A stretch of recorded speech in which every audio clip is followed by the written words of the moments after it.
My name is Emily Carter. I am 30 years old, and last year my brother's wedding changed everything I thought I knew about family. That night, under the chandeliers and champagne toasts, I watched my parents hand him the deed to the house we had both grown up in while I stood there with nothing. It was the moment I realized I had been pushed out, replaced, erased. But what none of them knew was that in my pocket I carried a secret powerful enough to rewrite the story.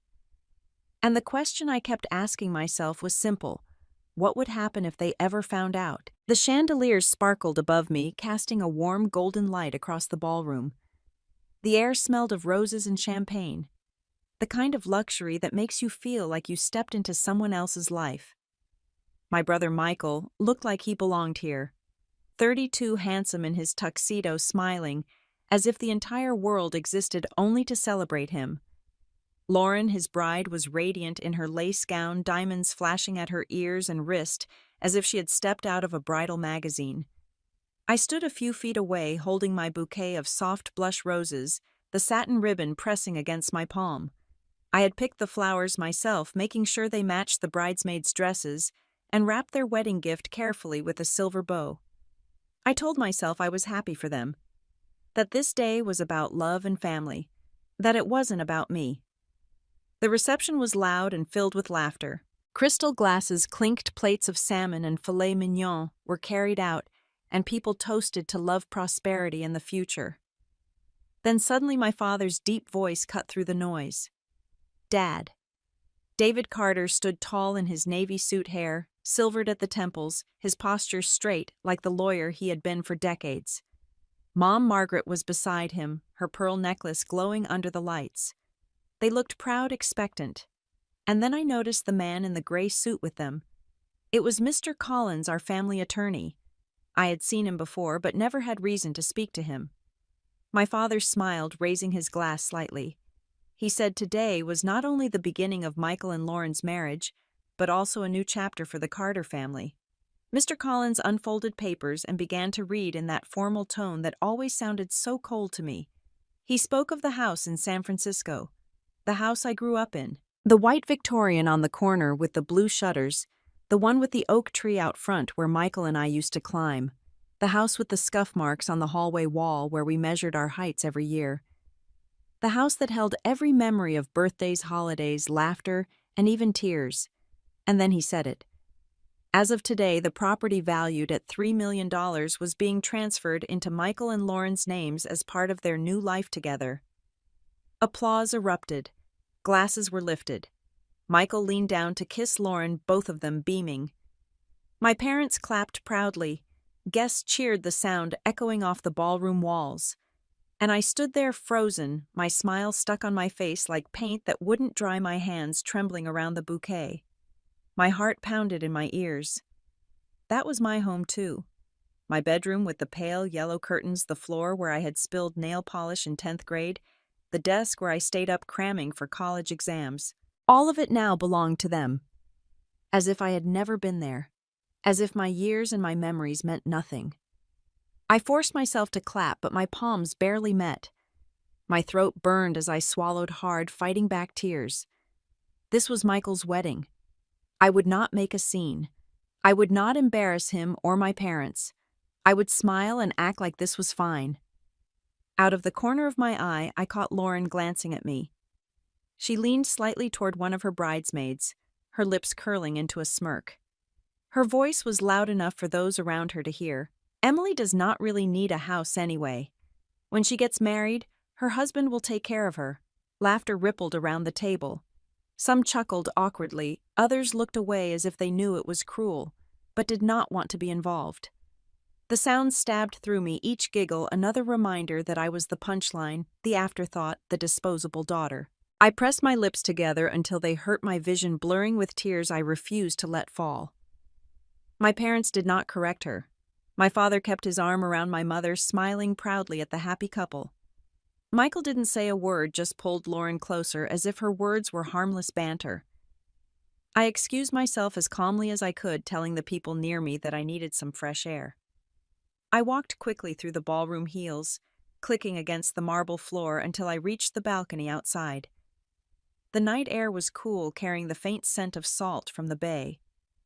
The city lights sparkled below, glittering like a million tiny secrets.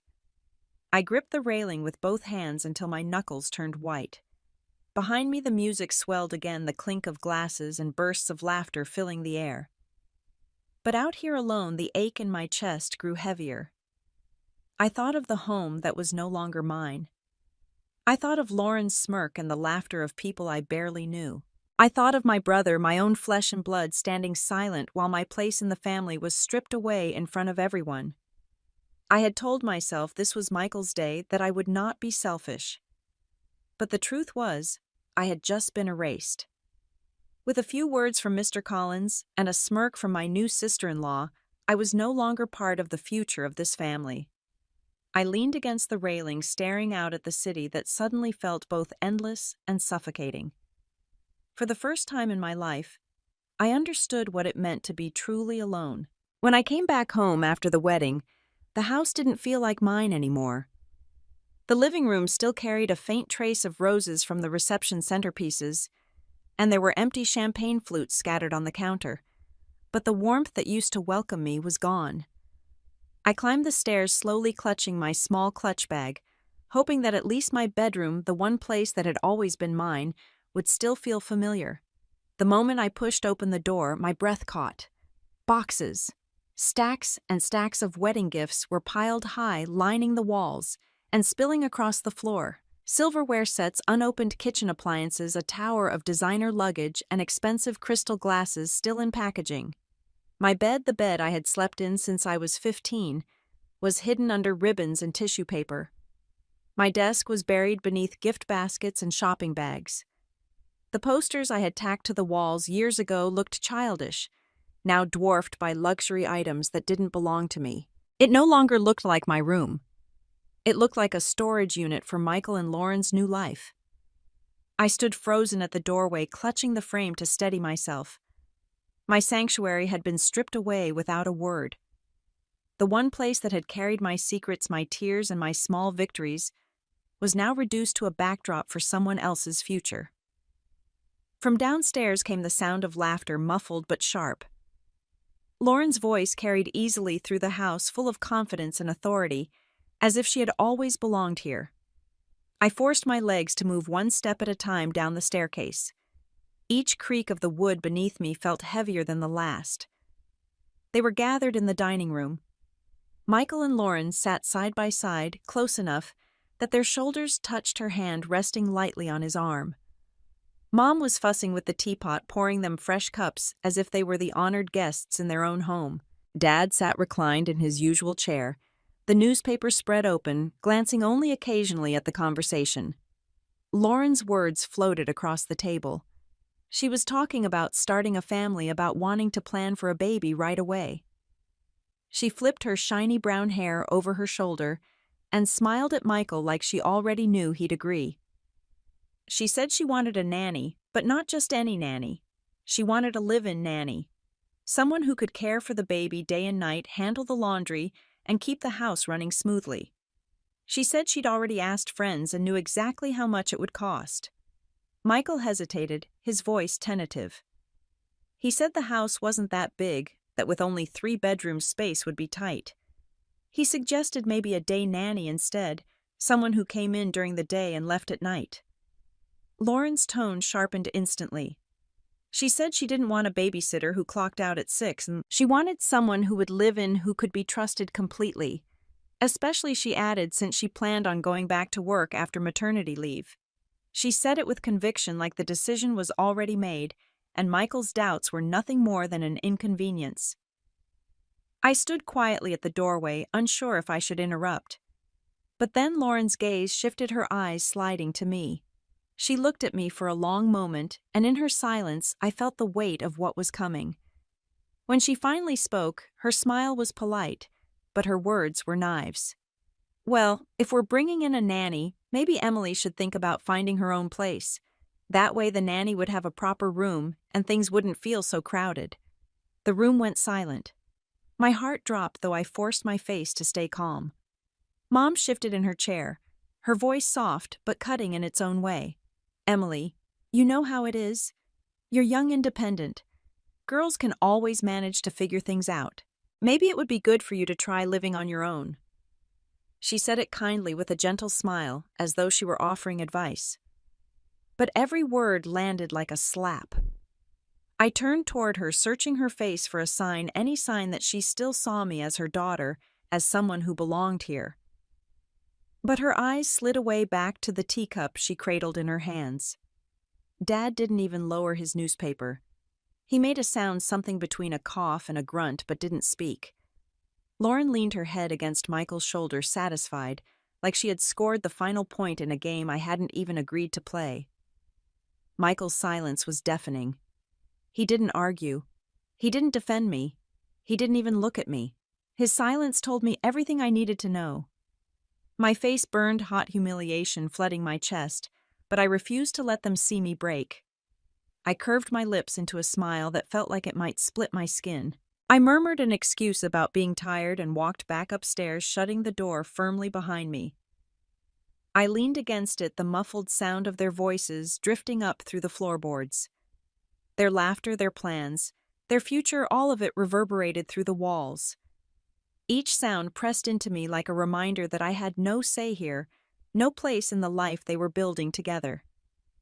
I sat down on the edge of my bed, or what used to be my bed, surrounded by their unopened gifts, their shiny new possessions, their promises of a life that had nothing to do with me. My chest ached. My hands trembled, but this time it wasn't the fear of being erased that cut deepest. It was the realization that I had been reduced to an obstacle. Something to be shifted aside, politely explained away as young and independent, while they carved out their picture of family. I stared at the floor until my vision blurred, and in that blur a different truth settled. It wasn't just that I had lost a place in the house. I had lost the illusion that my family would ever put me first. And that loss was heavier than any box stacked against the wall. The next morning the house was quiet, except for the sound of coffee brewing in the kitchen. I had barely slept. My mind replayed Lauren's smirk, my mother's gentle dismissal, and my brother's silence until the sun crept through the blinds. When I finally dragged myself downstairs, I saw my father sitting at the dining room table with a folder in front of him. Mom sat beside him, her hands folded neatly on the tablecloth. Michael and Lauren were already there, their faces calm, almost expectant. A man in a tailored gray suit was standing at the end of the table. It was the same attorney from the wedding, Mr. Collins. His leather briefcase rested on the chair beside him, and he was flipping through a thick stack of papers. My father looked up as if this were just another routine family meeting. He gestured for me to sit down. I lowered myself into a chair opposite Lauren, who offered me a thin smile before turning her gaze back to the attorney. Mr. Collins cleared his throat. He spoke in a flat, rehearsed voice as he explained the trust documents. He said the San Francisco house, the one my parents had bought 30 years ago when they were newly married, had officially been placed in Michael and Lauren's names. He emphasized that the transfer was complete and legally binding. My father signed the papers first, his pen gliding across the page without hesitation. Mom followed her hand steady even as she passed the folder across the table. Michael leaned forward and signed with a flourish, as if it were the easiest thing in the world. Lauren took her turn, her engagement ring catching the morning light, the sparkle taunting me as she pressed the pen to paper. I watched each of them, my stomach tightening with every signature. The sound of the pen scratching on paper felt louder than anything else in the room. It was the sound of doors closing, of ties being cut. When Mr. Collins finally looked up, his gaze landed on me. His voice was polite but cold. He explained that under the terms of the trust, only Michael and Lauren had rights to the property moving forward.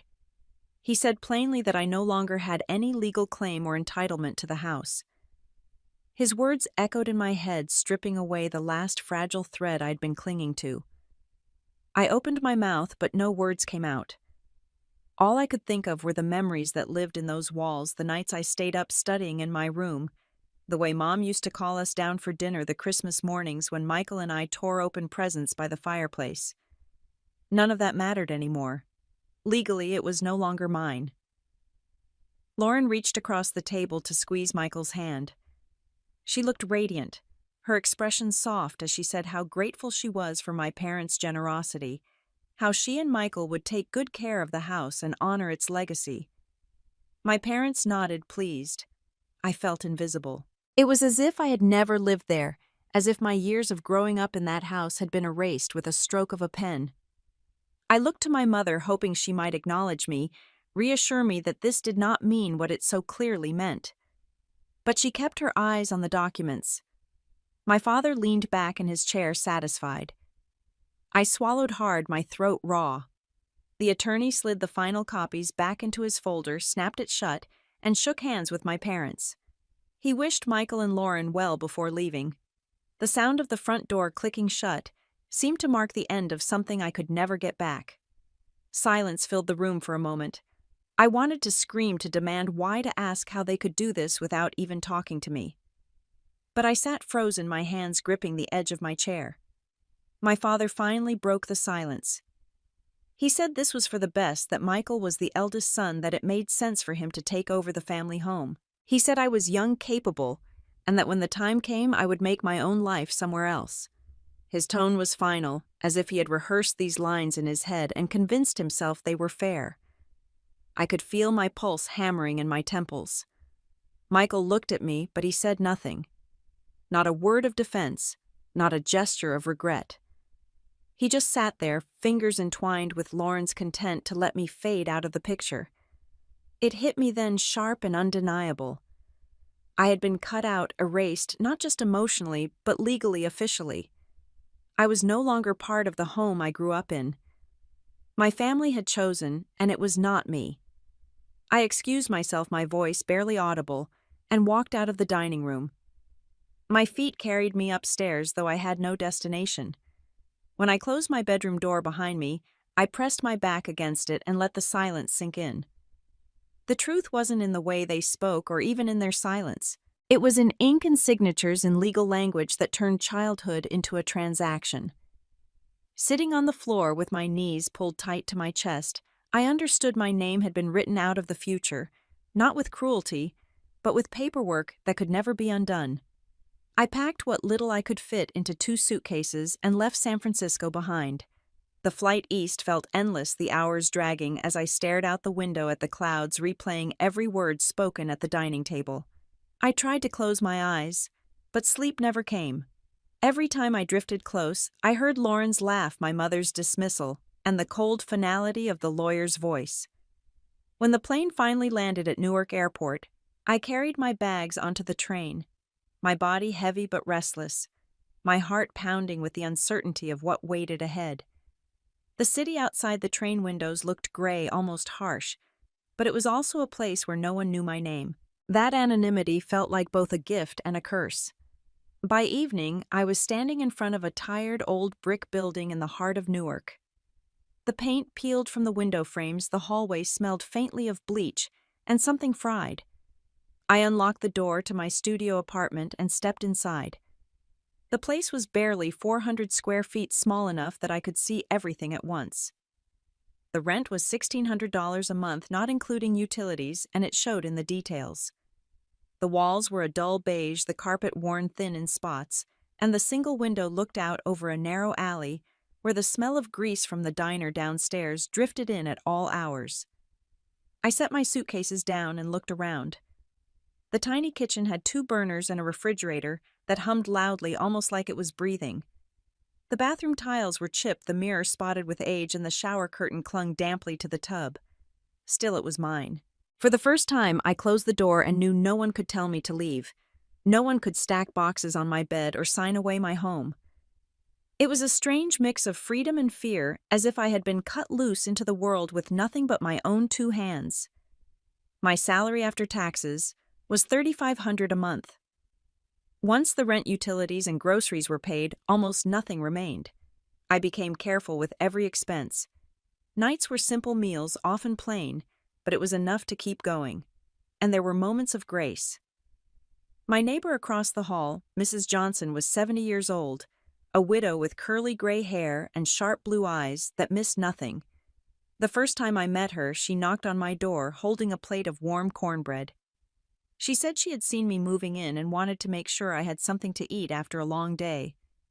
The smell of butter and honey filled my tiny apartment, and I nearly cried.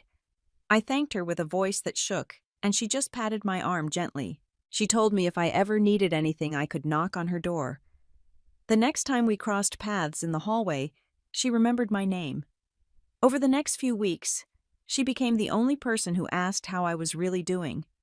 Sometimes she waved from her doorway. Sometimes she left a bag of apples or cookies outside mine. It struck me deeply how this woman who had known me for days showed more care than my own parents had in months. Still, the weight of reality pressed hard. Every time I sat down to pay bills, my chest tightened. There was no cushion, no backup plan. If I lost my job or got sick, everything would collapse.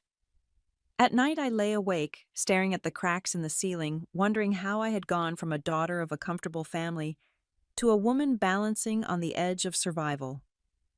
The silence of the apartment often grew too loud, filled with the echoes of what I had lost. One evening I came home from work exhausted, my body aching from the day. I climbed the narrow stairs, dropped my bag inside the door, and was about to sit down when there was a firm knock. I froze for a moment, my pulse quickening, then opened the door to find Mr. Miller, the landlord. He was in his 50s, balding with a sharp look in his eyes that seemed to measure every word before it was spoken. He asked if I had the rent ready for next month. His tone was not unkind, but it carried an edge, a reminder of the rules I was now bound by. I nodded quickly, saying yes, of course I would have it. He reminded me he needed it on the first no exceptions. Then he gave me a short nod and walked away without waiting for more conversation. I closed the door and leaned against it, my stomach sinking. It wasn't that I didn't have the money, but the reminder stung. There was no grace period, no understanding, no safety net.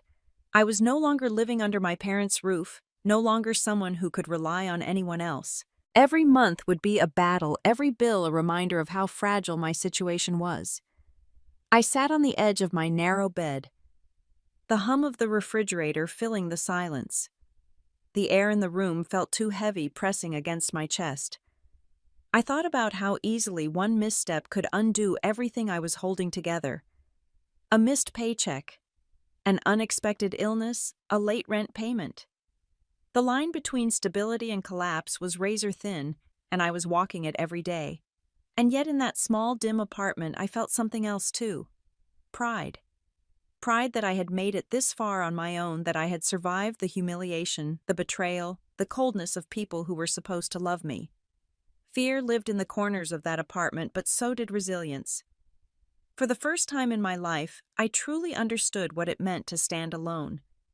And though it terrified me, it also whispered of strength I had never known I carried. The office was buzzing that morning, the smell of burnt coffee hanging in the air, as everyone crowded into the break room. Phones rang in the background. Printers spat out paper, and the low hum of chatter filled the space. I kept my head down, balancing my laptop and a stack of papers as I made my way to my desk. Working as a marketing associate in a small agency in Newark was supposed to be my fresh start, a chance to build something on my own. But the whispers followed me everywhere, like shadows I could never shake. I heard them before I saw their faces. Two women from accounting stood by the coffee machine, leaning close but not close enough to lower their voices. One of them said she had seen photos on Instagram. My brother had just bought his wife a brand new black SUV, gleaming in the driveway of their San Francisco home. The other laughed softly and said she couldn't believe his sister Me was living in a rundown studio in Newark, barely scraping by. Their laughter was light casual, but it sliced through me all the same. To them it was gossip. To me it was my life laid bare in the cruelest way. I clenched my jaw and kept walking, pretending I hadn't heard. But the words clung to me as I sat at my desk, the room suddenly feeling smaller, the walls pressing in. I opened my laptop and forced myself into the numbers for a campaign report, but the voices carried faint and sharp, each syllable a reminder that I was an object of curiosity, of ridicule. By lunchtime, the unease had settled deep into my chest. I had planned to eat quietly at my desk, but one of the interns waved me over with a cheerful smile. I didn't want to seem rude, so I carried my salad container to the long table in the break room. I sat down carefully, wishing I could fold myself smaller and visible. It didn't take long before the questions came. A guy from sales, loud and confident, leaned forward with his fork still in his hand. He said he'd heard my family was well off, that my brother had a huge house in San Francisco. Then, with a smirk that made my stomach twist, he asked why I didn't inherit anything. Why I was renting a cramped studio in Newark instead of living the kind of life people assumed I had access to. The table went silent. Forks hovered in the air. All eyes turned to me. My cheeks burned hot, my hands tightening around the flimsy plastic fork until it bent in half. I opened my mouth, but the words caught in my throat. What could I possibly say that my parents had signed away everything without a second thought? That my brother and his wife had been handed the future while I was pushed into the shadows, that I had been erased from my own family, the silence stretched on too long, too heavy. I felt the weight of their judgment, their curiosity curdling into pity, maybe even disdain. My chest ached with the humiliation of it, and I wanted the ground to open up and swallow me whole. Then from across the table, Ethan Walker spoke. He was 29. A senior account manager, his sleeves rolled up, a pen still tucked behind his ear from jotting down notes earlier. He glanced around, then chuckled lightly, breaking the tension. "Why are we even talking about this?" he said, shaking his head. "We've got a pitch tomorrow, and if we don't nail it, none of us will be able to afford rent." A few people laughed awkwardly, the weight shifting. Ethan reached into his bag and pulled out a rough sketch of a campaign concept he'd been drafting. He spread it across the table, pointing out his ideas. The group leaned in curiosity, drawn to something safer, something that mattered. The awkward moment dissolved as quickly as it had formed. The conversation pulled away from me like a current changing direction. I sat frozen for a moment, my chest still tight, watching Ethan steer the attention elsewhere. Relief flooded me, but it was laced with shame. I hated that I needed saving, and hated that my silence had spoken louder than words. When lunch ended, I slipped back to my desk, my hands trembling as I typed. My eyes blurred over the spreadsheet, the numbers swimming on the screen. I felt humiliated, stripped bare in front of my colleagues. No matter how hard I worked, no matter how many late nights I stayed behind polishing presentations, I would always be the girl whose brother had it all while she scraped by in a shabby apartment. I pressed my palms to my face, trying to steady my breathing. Shame burned hot through me, tangled with something sharper: anger. Anger at my parents, at Michael, at Lauren, but mostly at myself. At myself for sitting there quietly while strangers dissected my life like it was entertainment. For letting them see me as small, powerless. The rest of the afternoon dragged on endlessly. Every laugh that broke across the office made me flinch. Were they laughing about me again? Every whisper felt like a knife pressed against my back. I couldn't escape the feeling of being exposed, my private failures transformed into public spectacle. By the time I shut down my computer and walked out into the fading light, I felt smaller than I had in years. The streets outside buzzed with the evening rush, strangers brushing past me without a glance. I pulled my coat tighter and hurried toward the subway, the weight of the day pressing me down with every step. On the train, I caught my reflection in the window. Tired eyes, clenched jaw, the hollow look of someone who had been pushed too far into the shadows. My chest ached with the realization. I hated how easily I had become a subject of gossip, how little it took to make me feel invisible and exposed. For the first time, I truly saw myself through their eyes. Not Emily Carter, the hard-working associate who stayed late to meet deadlines, but the forgotten sister of Michael Carter, the one left behind. And that thought cut deeper than I wanted to admit. The morning after that humiliating day at the office, I walked in with my head lowered, hoping no one would notice me. As I passed the conference room, Olivia Reed called out my name. She was a senior consultant 10 years older than me, always dressed sharply in tailored blazers and heels that clicked with confidence down the hallways. I paused, unsure if I had done something wrong, but she smiled and asked if I wanted to grab coffee during lunch. I almost said no. I was still nursing the sting of gossip, And the last thing I wanted was another conversation about my family, but something in her voice made me agree. At noon, we walked down the block to a quiet cafe with worn leather chairs and the smell of roasted beans heavy in the air. Olivia ordered a cappuccino, and I stuck to a plain black coffee, counting the dollars in my head. We sat by the window, the light catching in her auburn hair as she studied me for a moment. She said she had noticed how uncomfortable I looked yesterday and that she wanted to tell me something important. Then she leaned forward, her voice calm but firm. You cannot live your whole life waiting for your family to throw you scraps of kindness. The words landed like a weight in my chest. I shifted in my seat, trying to protest, but she raised her hand gently. She told me she knew what it was like to be overlooked. Her parents had favored her brother for years, giving him the family business while she had to fight for every step in her career. She said it took her too long to realize she didn't need their approval to succeed. I listened, my hands wrapped tightly around the warm cup. Her words sliced through the fog I had been living in. Then she asked me about my finances. I laughed nervously, admitting there wasn't much to talk about. I told her about my rent, my bills, how my paycheck barely stretched from one month to the next. She didn't laugh. Instead, she nodded and pulled a small notebook from her bag. On one page, she wrote 3 words: save, invest, grow. She explained the basics, things I had never paid attention to. How even a small emergency fund could change the way I slept at night. How putting money into an index fund or a retirement account could build over time, little by little, until I had something solid. She spoke with ease, but her eyes were serious. You are smart enough to build a future, Emily. But you have to stop waiting for someone else to hand it to you. Her conviction stirred something inside me. I thought about my studio apartment, the thin walls, the way I flinched when the landlord knocked. I thought about sitting at the office table while my coworkers dissected my life as if it were a soap opera. For the first time, I felt a flicker of possibility. Maybe I could write a different story for myself. I admitted that I had always assumed my family would be my safety net. When the time came, they would be there to help me buy a home, start a family, and stand on solid ground.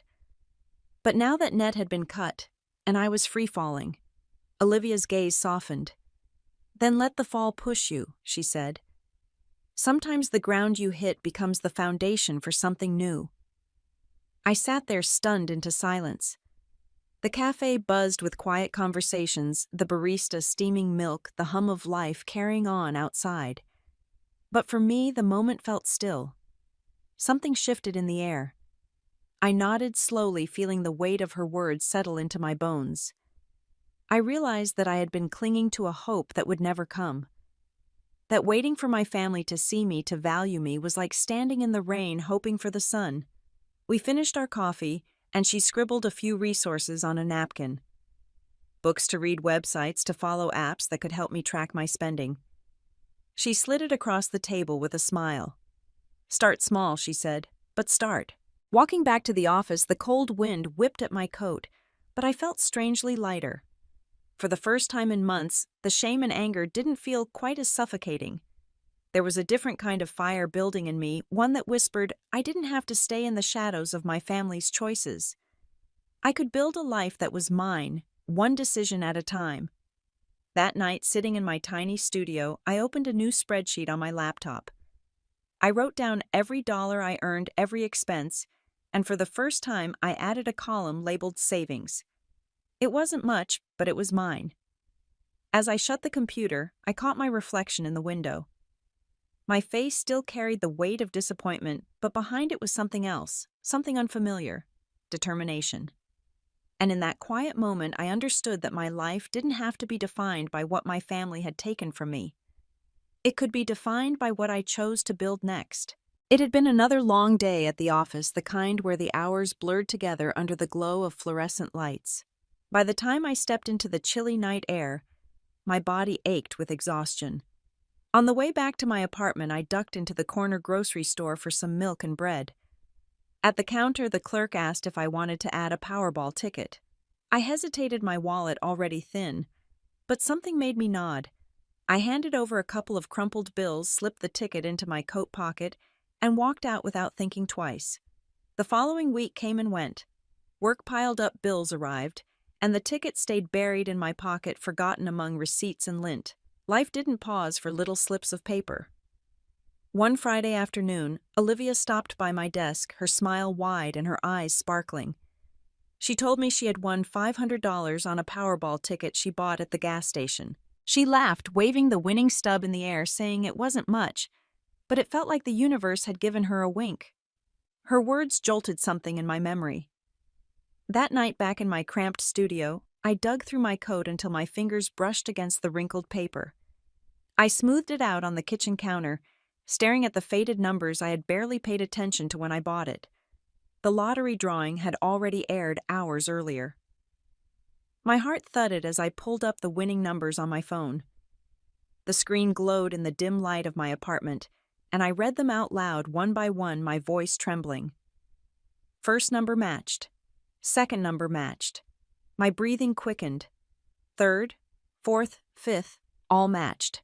My chest tightened, and my hands shook so violently I had to sit down. Then my eyes moved to the Powerball number, and it was there too. All 6 numbers. I froze. The world tilted, the hum of the refrigerator suddenly deafening. I read the numbers again and again, convinced I had made a mistake, that my tired eyes were tricking me. But every time they lined up perfectly. $300 million. The figure sat heavy in my mind, too large to comprehend. My stomach twisted, and I pressed a hand to my mouth to keep from screaming. My knees gave way, and I sank to the floor, clutching the ticket as if it might vanish if I loosened my grip. For a long time I just sat there, the apartment spinning around me. Images flashed through my head. Michael and Lauren laughing in their new house. My parents signing papers without glancing in my direction. The stares of my co-workers, their whispers about my shabby life. And now in my hands, a secret that could shatter all of it. Tears pricked my eyes, but they weren't the same tears of humiliation I had cried before. These were hot, wild tears of disbelief and terror. Because as much as I wanted to rejoice, I was terrified. I couldn't tell anyone. Not Olivia, not Ethan, certainly not my family. If they knew, they would circle like vultures. They would smile and say all the right things, but I had seen enough of their true faces to know better. I folded the ticket, carefully slid it into an envelope, and tucked it into the drawer under my sweaters. Then I locked the drawer, though I knew a flimsy lock wouldn't keep away the fear that someone might find out. I paced the length of my tiny apartment, whispering to myself that it was real, that I was holding a fortune. My reflection in the window looked like a stranger's wide-eyed and pale lips, pressed tight to keep from spilling the secret out loud. Finally, I sat back on the bed, the envelope clutched in my lap. My body shook so hard I could barely keep still. I wanted to call someone to share the news, but the only thought that came was how quickly it would no longer be mine if I did. The clock ticked past midnight, and still I sat there staring at the envelope. A secret worth $300 million pulsed in my hands, and for the first time in my life, the silence around me felt like both a shield and a prison. The next morning I woke with the ticket still tucked under my pillow, my head heavy from a night without sleep. My heart pounded as I drove across the George Washington Bridge toward the New Jersey lottery office. The drive felt endless, each red light daring me to turn around. But I kept going, my hands gripping the steering wheel so tightly they ached. Inside the office, the air smelled like paper and disinfectant. I handed the ticket over to the clerk, my fingers trembling as if I were letting go of a piece of my soul. She scanned it, her eyes widening slightly before she nodded and congratulated me. Just like that, with a few keystrokes, my life split into 2 parts, before and after. After taxes, the payout came to just over $220 million. The figure didn't even feel real. I signed the forms, smiled stiffly for the photographs I knew I'd asked them to keep private, and then walked back to my car with a folder full of documents and a heart pounding so hard I could hear it in my ears. I didn't go shopping or celebrate. Instead, I found the nearest bank branch, then another and another. I split the money across accounts, diversifying, spreading it like seeds I wasn't ready to see grow. In one account, I placed $10 million for charity. I thought of the women's shelter downtown, the children's hospital. the food pantry that always seemed short on donations. Writing those checks brought me a strange kind of peace, as if I were giving away the pain my family had planted in me. Then I made one indulgence. I walked into a real estate office in Manhattan, my palms sweating, and by the end of the week, I had signed for a penthouse overlooking Central Park. $8 million. Floor-to-ceiling windows, marble floors, a view that stretched across the skyline. It was everything my family would have mocked me for dreaming about. And yet, I didn't move in. The thought of living in that palace alone, so far removed from the life I had known, made my chest ache. I kept the keys in my drawer beside the bank statements and returned each night to my cramped studio in Newark. I still rode the subway, still packed leftovers for lunch, still walked into work with the same worn-out shoes. I needed the disguise. If my family suspected, if even one whisper reached them, the vultures would descend. A few weeks later, I visited my parents' house in San Francisco.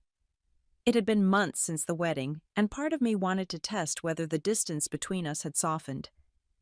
When I stepped inside, the smell of fresh paint and baby powder hit me. My old bedroom door stood wide open. Inside, the walls had been painted yellow, a crib pushed against the window. Toys were stacked neatly in bins, and the rocking chair where I used to sit and read had been replaced with a changing table. Lauren stood in the middle of the room, folding tiny onesies into a drawer. She glanced up at me, her smile wide and smug. "Well, Emily," she said lightly, "this room is finally being put to good use." The words stung sharper than I expected. I forced a smile, nodding as if it didn't matter. But inside, a heat rose in me, a quiet storm building beneath my ribs. She had no idea. None of them did. I walked through the house, listening to my parents gush about Michael's promotion, Lauren's pregnancy, the plans for the nanny who would live with them. They never asked about my job, my apartment, my life. To them, I was already a shadow, a guest passing through.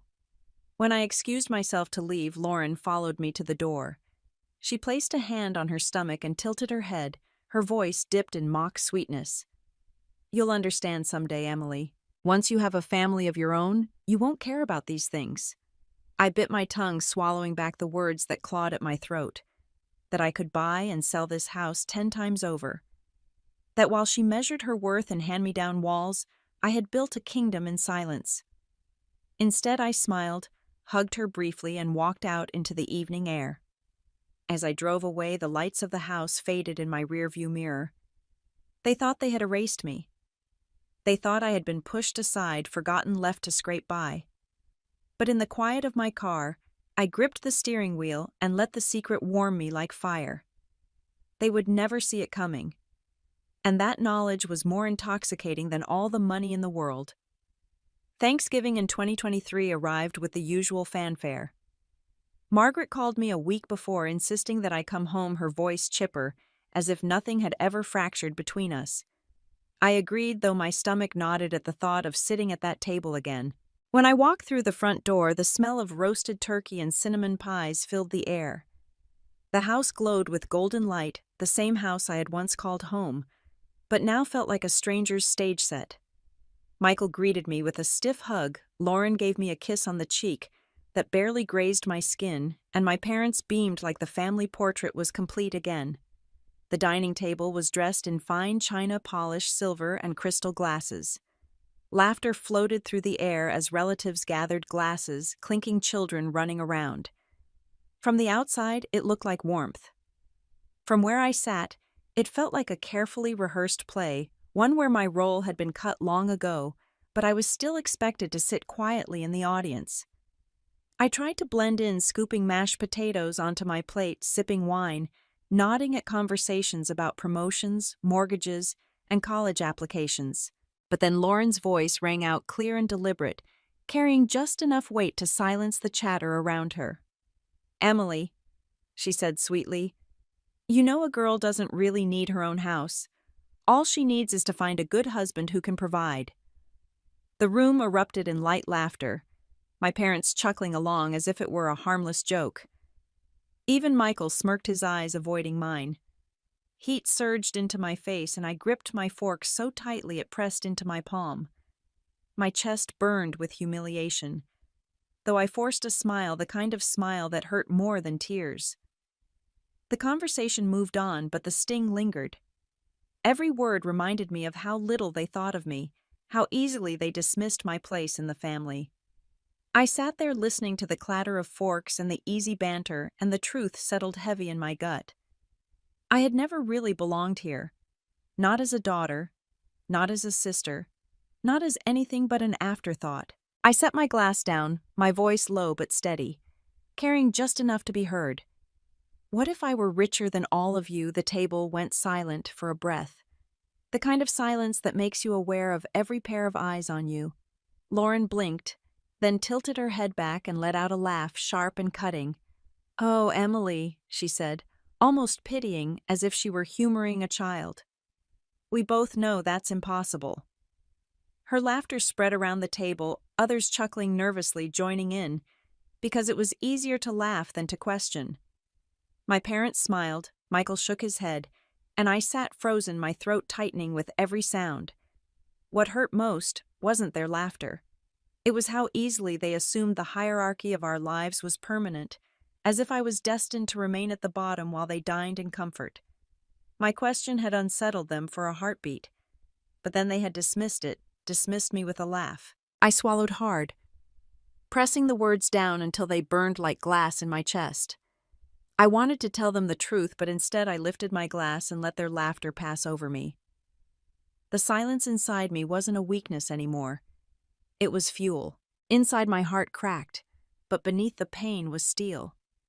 Let them laugh, I thought. Let them believe.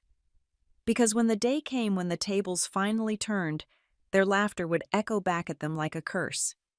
I excused myself soon after, carrying my plate into the kitchen, my hands shaking so badly I nearly dropped it. Margaret followed, her voice hushed as she asked if I was all right. I nodded, forcing my lips into another brittle smile. "Yes, Mom, I'm fine." She seemed relieved, patted my arm, and walked back out to the dining room. I stood there in the quiet, staring at the steam rising from the sink, and felt the weight of my secret pressing harder than ever. They thought they had broken me with their words, but all they had done was remind me of the power I held hidden just out of sight. When I returned to the table, Lauren was in the middle of another story, her laughter ringing loud, her hand resting smugly on her rounded belly. I slid back into my seat, nodding, smiling, pretending. But inside, I was no longer pretending. I was planning. Spring of 2024 brought news that reached me like an echo from a world I no longer belonged to. Nancy Lauren's mother had been diagnosed with late-stage cancer. The cost of treatment, even after insurance, was staggering. $80,000 stood between them and hope, and suddenly the family that had erased me remembered my number. It was Michael who showed up first. I came home from work one evening to find him standing in the dim hallway outside my apartment, shoulders hunched, his suit rumpled. He looked older than his 33 years, lines of stress carving into his face. "Emily," he said softly, "can we talk?" I let him in, though my chest was already tightening. He sat on the edge of my couch, staring at his hands. Lauren joined him a few minutes later, her perfume filling the small room, her belly rounded from pregnancy. They looked so out of place in my cramped studio, like royalty forced to wait in a bus station. Lauren cleared her throat. "My mom, she's sick. Ovarian cancer. The treatments aren't covered by insurance. We're doing everything we can, but the bills are overwhelming." She hesitated, her voice trembling in just the right places. "We were hoping, maybe you could help." The words hung in the air, heavy and desperate.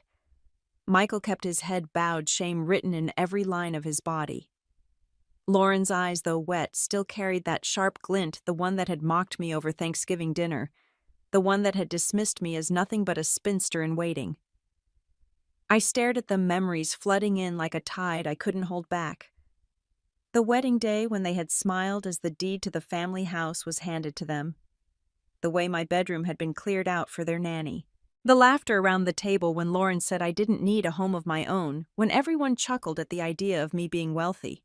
And now, here they were, sitting in my apartment, hands outstretched. I leaned back in my chair, folding my arms across my chest. My voice came out calm, almost too calm. "You're asking me for money." Michael finally looked up, his eyes pleading. "It's not for us, Em. It's for Nancy. She doesn't deserve this." I let out a dry laugh, sharp enough to make Lauren flinch. "And I deserved what you all gave me. I deserved to be erased from my own family." Lauren's voice rose desperate, but still coated in the entitlement she couldn't hide. "This is different. It's life and death. You're her only chance." The room went quiet. I could hear the hum of my refrigerator, the distant noise of traffic outside. My hands trembled in my lap, not from fear, but from the storm of emotions fighting inside me. Anger, grief, vindication. I thought of Nancy, a woman who had smiled politely at me at family gatherings, but never once asked about my life. A woman who, like the rest of them, saw me as an accessory, not as a daughter, not as a person. I shook my head slowly, each word deliberate. I am not this family's bank. The silence that followed was absolute. Michael's lips parted, but no words came. Lauren's face paled, her mouth twisting, as if she couldn't believe what she'd just heard. I stood walking toward the door, my hands steady now. "You took everything from me," I said, my voice low. "You made sure I had nothing, and now you come here asking for what you never gave." Michael rose, his eyes shining, but I held up my hand to stop him. "Don't." Lauren finally broke the silence, her voice sharp with disbelief. "Emily, how can you be so cold?" I met her gaze, feeling the fire steady in my chest. "Cold?" "No. Just done." I opened the door, the hallway light spilling in. Neither of them moved. For a moment it looked as though Michael might speak again, but then he lowered his eyes and walked out. Lauren followed her heels, clicking against the floor, her back rigid with fury. When the door shut behind them, I pressed my hands against the wood, my breath coming in shallow bursts. My body shook not with regret, but with release. For the first time I had spoken aloud the truth I had carried in silence for years. I wasn't their afterthought anymore. I wasn't their safety net. I was free. The knock on my door came 2 weeks after I had sent Michael and Lauren away. This time it was just Michael, and when I opened the door, I almost didn't recognize him. His face was gray with exhaustion, his eyes bloodshot, his shoulders slumped as if he carried a weight too heavy for one man. He had always been the golden boy of the family, the confident one, the chosen one. But standing there in the dim light of my apartment hallway, he looked broken. He carried a folder under his arm, clutching it like a lifeline. Without a word, I stepped aside, and he entered, moving slowly, as though his body resisted each step. He sat at my kitchen table, the same small battered table where I had eaten countless bowls of instant noodles when I could barely afford anything else. Now he sat there like a man about to confess a crime. He slid the folder across to me, his hands trembling. Inside was a single sheet of paper thick with official seals, a promissory note for $1 million signed and notarized. His voice was hoarse when he spoke. "Think of it as repayment. For what we did. For what we took." I stared at the paper, my chest tightening. $1 million. A number that would have once meant everything to me. It would have been the answer to sleepless nights in Newark, the difference between fear and security, the proof that I had not been forgotten, proof that I had mattered. But now, with my secret fortune resting safely in accounts across the country, it was little more than a gesture. I looked up at him. He couldn't meet my eyes. His shame clung to him like a second skin, heavy and suffocating. For a moment I almost pitied him. Almost. I folded the paper neatly and slipped it back into the envelope. My voice was quiet, even the kind of calm that cuts deeper than anger. "You think this makes us even?" He flinched, but finally forced himself to meet my gaze. His eyes were glassy, filled with a sorrow I had never seen before. "No, nothing will. But that's all I can do." His words hung in the air, fragile and bitter. He stood slowly, his shoulders bent, and without another word he walked out. The door clicked shut behind him, leaving me alone in the silence. I sat at the table with the envelope heavy in my hands. For the first time, I realized that restitution was not the same as reconciliation. This wasn't healing. It was bargaining. A desperate attempt to rewrite the story too late. I didn't feel erased anymore. What I felt was distance, a chasm so wide that no piece of paper could bridge it. The $1 million wasn't about me, it was about his guilt. And guilt, I thought, bitterly always comes at a discount compared to what was truly lost. At work, Ethan began watching me differently. He was observant, always had been, but now his gaze lingered longer. He noticed when I left earlier than usual, when my clothes shifted from modest thrift finds to subtle elegance when my eyes carried a new sharpness. One afternoon, he leaned against my desk, his smile kind but probing. "You're different these days, Emily. Stronger. Like you're carrying something." I forced a laugh, brushing it off. Maybe I finally stopped caring what people think. But inside, I knew he was right. I was carrying something. A secret that separated me from everyone around me, even from him. The studio apartment that had once been my sanctuary grew unbearable. The cramped walls, once a symbol of independence, now pressed in like a cage. Every night I returned to the same 400 square feet, the refrigerator humming too loudly, the radiator clanking with every shift in temperature. I paced the narrow strip of floor between my bed and the window, staring out at the Newark skyline, knowing I had another life waiting for me just across the river. I thought about what it would mean to leave this place behind. The studio had been my proving ground, the place where I rebuilt myself from nothing. But it had also been a constant reminder of humiliation, of the laughter at my expense, of my family's betrayal. The walls whispered memories of nights when I had cried silently, clutching my pillow, terrified of bills and rent, and the fragility of my future. One morning I couldn't take it anymore. I packed everything that mattered into 2 suitcases. My clothes, a few books, a framed photo of me and my late grandmother, the only family member who had ever truly seen me. The rest I left behind, things I no longer needed to carry. By afternoon, I was standing in the marble lobby of the New York penthouse I had bought months earlier, but had never dared to claim. The concierge greeted me by name, his professionalism flawless, but his eyes flickered with recognition. I was no longer the girl scraping by in Newark. The elevator doors opened, and I stepped into a space that seemed carved out of another world. The penthouse took my breath away. Floor-to-ceiling windows stretched across the living room, the city unfurling at my feet like a promise. The air smelled of polished wood and new beginnings. I set my suitcases down and walked slowly through each room, touching the walls, the countertops, the cool glass. This was mine. Not given, not borrowed, not taken from me and returned like scraps. Mine.